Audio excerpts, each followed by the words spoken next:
নতুন করে তো কিছু বলার নাই। আপনারা জানেন সারা দেশে কি অবস্থা, কিরকম দুর্বিষহ পরিস্থিতির মধ্যে আমরা এই মুহূর্তে বসবাস করছি। কারফিউ চলছে। একটা ব্যাপক ছাত্র গণহত্যা এই দেশে ঘটে গেছে, এবং সেটা এই দেশের এই সরকারের পেটোয়া পুলিশ এবং আওয়ামী লীগের পেটোয়া লাঠিয়াল ছাত্রলীগ যুবলীগের দ্বারা এই ছাত্র গণহত্যা সংঘটিত হয়েছে। মানে এই গণহত্যার প্রতিবাদে সারা দেশের মানুষ আজ ক্ষুব্ধ, বিক্ষুব্ধ। আপনারা জানেন এটা কেন ঘটেছে? গত 16টা বছর এই দেশে আওয়ামী লীগ মুক্তিযুদ্ধের নামে একটা আওয়ামী শ্রেষ্ঠত্ববাদ নামের একটা মতবাদ কায়েম করেছে। এই শ্রেষ্ঠত্ববাদের ধরেন এমন, সে ছাড়া এই দেশে আর কাউকেই কোনো অধিকার দিতে চায় না, এমনকি অন্য মানুষের বাঁচার অধিকারও সে স্বীকার করে না।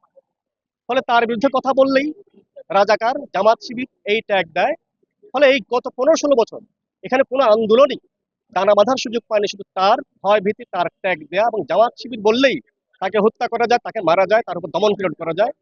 এই যে মনস্তত্ত্ব জনগণের উপর চাপিয়ে দিয়েছিল এইবারের ছাত্র জনতা, গোটা সংস্কার সংস্কার আন্দোলনকে কেন্দ্র করে যে ছাত্র বিক্ষোভ আওয়ামী লীগের এই শ্রেষ্ঠত্ববাদকে লাথি মেরেছে, ভেঙে চুরমার করে দিয়েছে। ফলে আমরা মনে করি যে ছাত্র গণহত্যা এখানে সংঘটিত হয়েছে, এর বিচার হওয়া উচিত। আওয়ামী লীগ বা আজকের যে ফেসিস্ট রেজিম, স্বৈরাচার রেজিম, এর বিচার করবেন। এর বিচার করবে জনগণ। জনগণ কিভাবে করবে? তাকে ক্ষমতা থেকে টেনে হেঁচড়ে রাস্তায় নামিয়ে এর বিচার করবে, এটা আমরা বিশ্বাস করি। এবং সেটাই সময় এখন। এই সময়টা জনগণের। এই সময় কোনো ধরনের স্বৈরাচারী ফেসিস্ট প্রবৃত্তির কর্তৃত্ববাদী কোনো সরকারের সময় নয়। জনগণ, আপনারা দেখেছেন সারা দেশের মানুষ কিভাবে এই আন্দোলনকে সমর্থন দিয়েছে। যখন ছাত্রদের উপর গুলি হচ্ছে, ঘর থেকে কিভাবে গৃহস্থ নারীরা রাস্তায় নেমে এই সন্তানদের সেবা শুশ্রূষা করেছে, আশ্রয় দিয়েছে, পানি নিয়ে সাধারণ দিনমজুরও ছেলে মেয়েদেরকে পানি খাইয়েছে এই আন্দোলনের সময়। কিন্তু এইটা, এই যে একটা গণ আন্দোলন, এই যে একটা বিশাল সমর্থন, মানে এই ছাত্রদের আন্দোলনের সমর্থন পাচ্ছে জনগণের, এটা সরকার বোঝে নাই।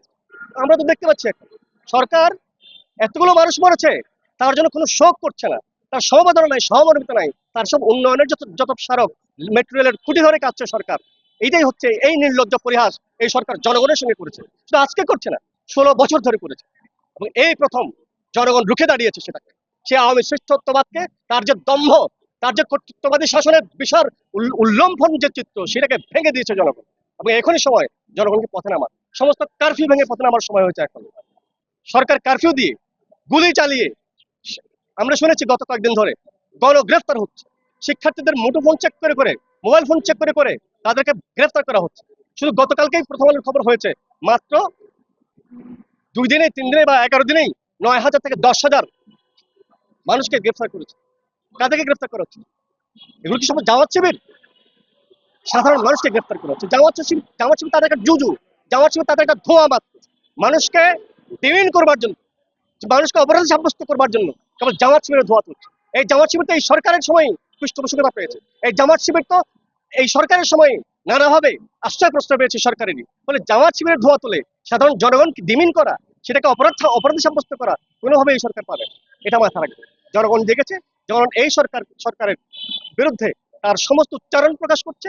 এবং এই সরকারের এই মুহূর্তে কাজ হচ্ছে, যদি তার শুভবুদ্ধি থাকে, ন্যূনতম সেন্স থাকে, দায়িত্ববোধ থাকে, তার উচিত এই মুহূর্তে পদত্যাগ করে জনগণের হাতে ক্ষমতা সমর্পণ করে দেবে। এই ব্যাপারে কি বলার থাকবে ভাইয়া? এই ব্যাপারে আসলে কি বলতে পারি আমরা? এতগুলো মানুষে মারা গেছে, আমরা কেন শুধু বলবো? এটা আপনারাও জানেন কি হচ্ছে, কিন্তু এই খবরগুলো তো বাইরে কোথাও আপনারাই বেরোতে দিচ্ছেন না। সরকারি হিসাব অনুযায়ী সংখ্যা 150, 200। বাকি যারা নিখোঁজ, যাদেরকে খুঁজে পাওয়া যাচ্ছে না, তাদের কি? তাদের কথা তো কেউ বলছেন না। আমাদেরকে জিজ্ঞেস করে নিজেদেরকে একটু জিজ্ঞেস করেন তো, যে এই অবস্থায় আপনারাও কি আসলে ভালো আছেন? কতদিন ভালো থাকতে পারবেন? যদি মনে হয় যে না, ভালো থাকতে পারছেন না, পারার সম্ভাবনা নেই, এখনই সময় আওয়াজ তোলা। আমরা এখানে আজকে আমাদের যে কোটা আন্দোলন বিরোধী, এই কোটা আন্দোলনে যারা শহীদ হয়েছে, যাদেরকে অন্যায়ভাবে মারা হয়েছে, সেটা বিভিন্ন ভাবে, বিভিন্ন ছাত্র সংগঠন দিয়ে, পুলিশের মাধ্যমে, র্যাবের মাধ্যমে বা আর্মিদের মাধ্যমে যেভাবে মারা হয়েছে, এটার সুষ্ঠু বিচারটা চাচ্ছি। আপনারা অনেকেই বলতেছেন যে কেন আপনাদের আমাদের দাবি মেনে নেওয়ার পরও, মানে কঠোর সংস্কার হওয়ার পরেও কেন আমরা এখনো রাজপথে আছি। আমাদের শেষ দাবিটা কিন্তু ছিল 8 দফা দাবি, এবং 8 দফা দাবির ভিতরে কিন্তু স্পষ্টভাবে বলা ছিল যেন যারা ছাত্রদের খুন করেছে, যারা ছাত্রদের মেরেছে, তাদের যেন সুষ্ঠু বিচার হয়, সেই বিচার এখন আমরা পাইনি। হ্যাঁ, আদালত থেকে, উচ্চ আদালত থেকে এটার রায় দেওয়া মানে নির্দেশনা দেওয়া হয়েছে যেন এটাকে তদন্ত করা হয়, কিন্তু তদন্তটা আসলে কতটুকু করা হচ্ছে? গোয়েন্দা বিভাগ হসপিটাল গুলো থেকে লাশের সংখ্যা মানে রেজিস্ট্রেশন খাতা উঠাই নিয়ে চলে যাচ্ছে যাতে লাশের সংখ্যা বোঝা না যায়। মানে সুষ্ঠু সুষ্ঠুভাবে যেন এটার তদন্ত করা হয়, কোনো কারচুপি নাই, কোনো কিচ্ছু নাই, যেন সঠিকভাবে কোনো কিছুকে যেন ঘুরায় কাউকে যেন কলকাতা না বলে প্রচার করা না হয়, এটাই আমাদের দাবি। আচ্ছা, আমার নিরাপত্তার কথা বললে, আমি যদি এখান থেকে ওই মোড় পর্যন্ত যাই, পল্টনের মোড় পর্যন্ত যাই, আমি যদি বেশি আগাইতে যাই তাহলে ওরা গুলিও করে ফেলতে পারে। তো আমার নিরাপত্তা আসলে কতটুকু আছে ভাই আমি জানি না।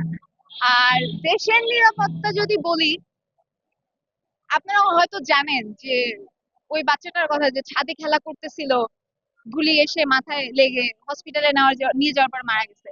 আমার আমি এক স্টুডেন্টকে পড়ে, আমার স্টুডেন্টের মার কলিগের বাসা 5 তলায়, হেলিকপ্টার থেকে গুলি এসে সেই বাচ্চার মাথায় লেগে স্পট ডেড। এটাকে আপনি কিসের নিরাপত্তা বলবেন? আপনার আমাদের যারা মেইন রোডের উপরে বাসা, যেই সব জায়গায় অনেক বেশি করে বোমা, মানে বোমা বলতে টিয়ার গ্যাস, বিভিন্ন আপনার সাউন্ড প্রুফ যেগুলো জিনিসগুলো ফুটছে, এই জিনিসগুলো শব্দ যারা শুনছে, এতটুকু এতটুকু বাচ্চা, আমাদের ভবিষ্যৎ প্রজন্ম কি দেখছে? ওরা তো ট্রমার ভিতর চলে গেছে।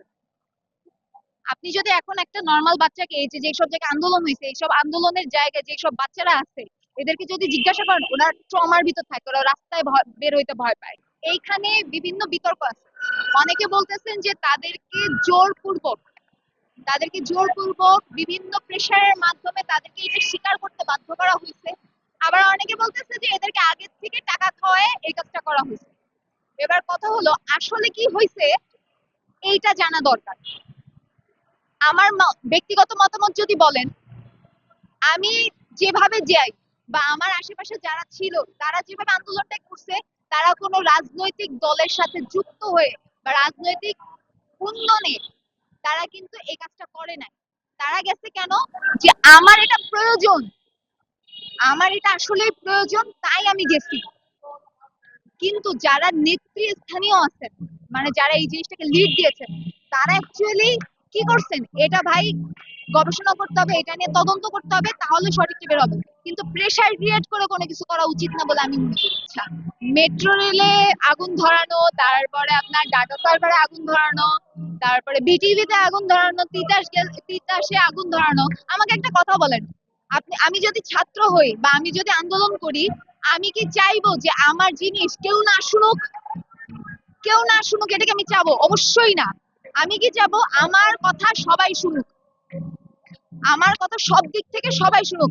আমি কেন ডাটা সার্ভারে আগুন দিতে যাবো ভাই? আমার এখানে মানে যুক্তিটা কি? আমার তো এখানে কোনো যুক্তি নাই।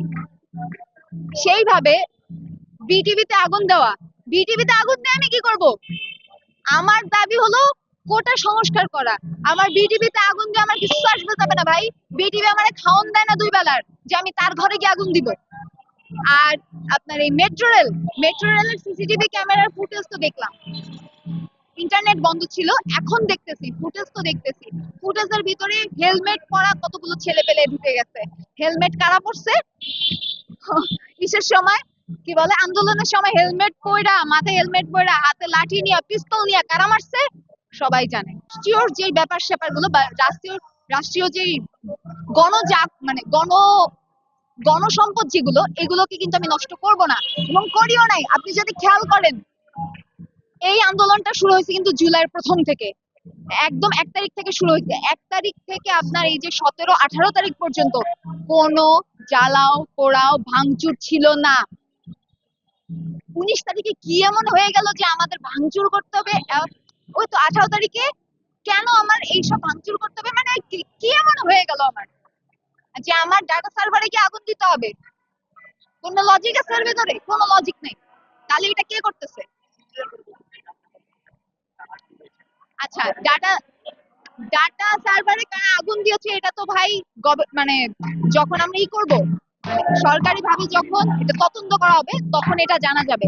কিন্তু এটা যদি আমরা দেখি, আমাদের দেশে দেখি থার্ড পার্টি করছে এটা।